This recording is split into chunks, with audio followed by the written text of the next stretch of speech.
a 70-year-old white woman. I've always been against racism. Although I'm white, my family is a family of color. Over the years, I watched racism die, and then in 2008, Obama became president. A majority of white people elected him twice, proving racism was dead. But Obama, with the help of the mainstream media and popular television talk shows, made it his mission to manufacture racism against whites, and today it's flourishing. All this talk from Joe Biden about white supremacy being the greatest threat to America is a bunch of hogwash. It's total bullshit, with all the unprovoked attacks on whites, which can be seen daily in videos on social media, and all the hatred and demonization of whites, spewed and provoked by those on television, it's clear to see who the racists are.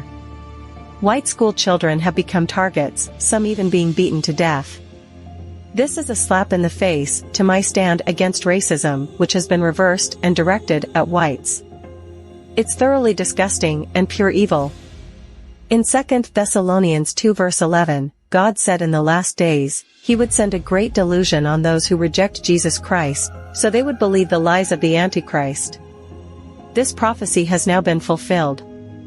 All of you racists out there are under that delusion. I've got news for you. Obama is the Antichrist. I've studied end times Bible prophecy since 1969, and Obama fulfills the prophetic scriptures describing the Antichrist. As Oprah and others have said, he is the one, only he's not the Messiah. He is the Antichrist serving his third term with Joe Biden as his front man. If you don't believe me, watch the videos on my playlist entitled, Identifying the Antichrist, which I will link to in the description box. Jesus said, "A house divided cannot stand." Satan knows this. That's why the Antichrist and his supporters fuel the flames of racism. America is being destroyed by design, and racism against whites is one of Satan's tools being used to destroy it. All of those under the Great Delusion will worship the Antichrist and take the mark of the beast when Obama becomes the leader of the New World Order, which will happen after some major disaster. Revelation 14 verses 9 to 10 says, "Those who take the mark will be condemned to the eternal lake of fire." We are in a spiritual war of good versus evil. In Ephesians 6 verse 12, God said, "For we wrestle not against flesh and blood, but against principalities, against powers, against the rulers of the darkness of this world, against spiritual wickedness in high places." To all you racist folks, going to church will not get you to heaven. I'm not referring to true Christians. I'm referring to those who attend church, pretending to be godly, but are racists. God hates racism. Only following the ways of Jesus Christ will get you to heaven. All racists are on the highway to hell. These are the end times. Jesus is returning soon. Repent or burn in hell for all eternity. The choice is yours. The black KKK on full display. This is racism at its peak. She is saying what 90% of the black KKK think and feel, which is why I dedicate calling them all out and blowing the horn on their racism. Play the clip. But it was so racially charged because of what had happened just before with Rodney King, but also just how Black Americans feel about policing. It's not like O.J. Simpson was the leader of the civil rights movement of his era. You know, he wasn't a social justice leader, but he represented something for the Black community in that moment, in that trial, particularly because there were two white people who had been killed, and the history around how Black people have been persecuted during slavery. There were just so many layers. And I guess I would just close with this, is that there was racial tension then, there is racial tension now. It might not be the backdrop of the Trump campaign, but until this country is ready to actually have an honest conversation about the racial dynamics from our origin story till today, we will always have moments like O.J. Simpson that manifest, and our country will always be divided if we don't actually deal with the issue of race. There is just far too many people that just will not allow us to move beyond race because they're in fear that they will lose all credibility and perceived power without race and finally be judged based off their ability. And the only reason race is still an issue today is because it is a viable tool used by the left against the right. If the Democrats just would stop promoting it, it would go away.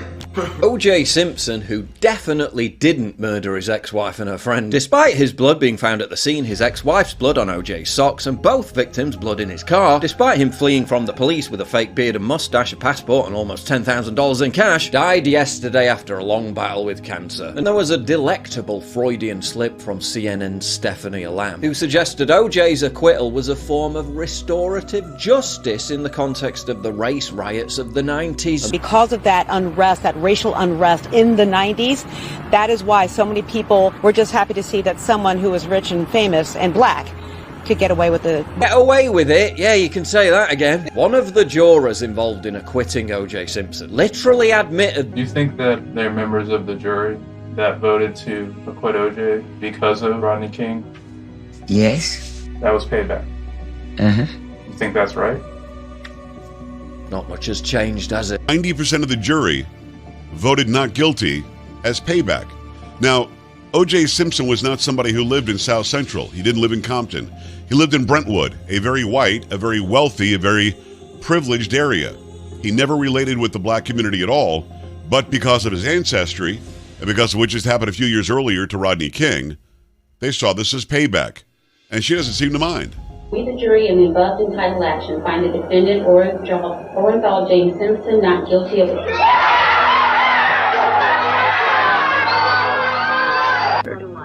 We, the jury, in the above entitled action, find the defendant Orenthal James Simpson not guilty of the crime of murder in violation of Penal Code Section 180. Because of that unrest, that racial unrest in the 90s, that is why so many people who may not have been invested in O.J. Simpson were just happy to see that someone who was rich and famous and black could get away with what other people could get away with it. What?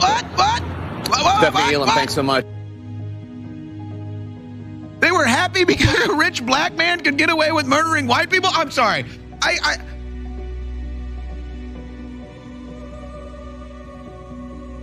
They said that on CNN. Call out the poison of white supremacy. So we have to stop demonizing people and realize the biggest terror threat in this country is white men, most of them radicalized to the right.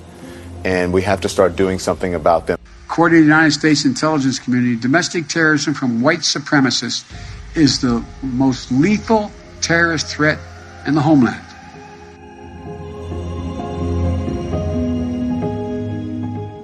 Just thought about with OJ dying today is that almost his whole defense team, including OJ, has now died from cancer. Shapiro, Johnny Cochran, Robert Kardashian, Francis Bailey, and now OJ. Robert Kardashian died in 2003 from esophagus cancer. Cochran died in 2004 from brain cancer. Francis Bailey reportedly died from cancer 3 years ago. Robert Shapiro reportedly has colon cancer. And now OJ died today from cancer. That's now 5 people on this side that died from cancer. But the prosecutor's Marsha Clark, she's fine. No health issues known. And same thing with the other prosecutor, Chris Darden, no health issues known. Nicole had come out, and we started having words about who is this guy, why is he here, what's going on. And she says, this is my house, get the F out of here. Yes, and which I didn't like because, once again, this is the same person, and if you read the book, you'll see some things that happened in the 2 weeks leading up to this that were very, very irritating, and I think Charlie had followed this guy in, wanted to make sure there was no problem, and he brought the knife. As things got heated, I just remember Nicole fell and hurt herself, and this guy kind of got into a karate thing, and I said, well, you think you can kick my ass? And I remember I grabbed a knife. I do remember that portion, taking a knife from Charlie. And to be honest, after that, I don't remember, except I'm standing there and there's all kind of stuff around and what kind of stuff? Blood and stuff around. Welcome to hell, motherfucker! Please visit my website at samstwitch.com. My Twitter profile is at samstwitch_Sam. My YouTube channel is at youtube.com/samstwitch. I post videos that I cannot post on YouTube on my BitChute channel at bitchute.com/samstwitch.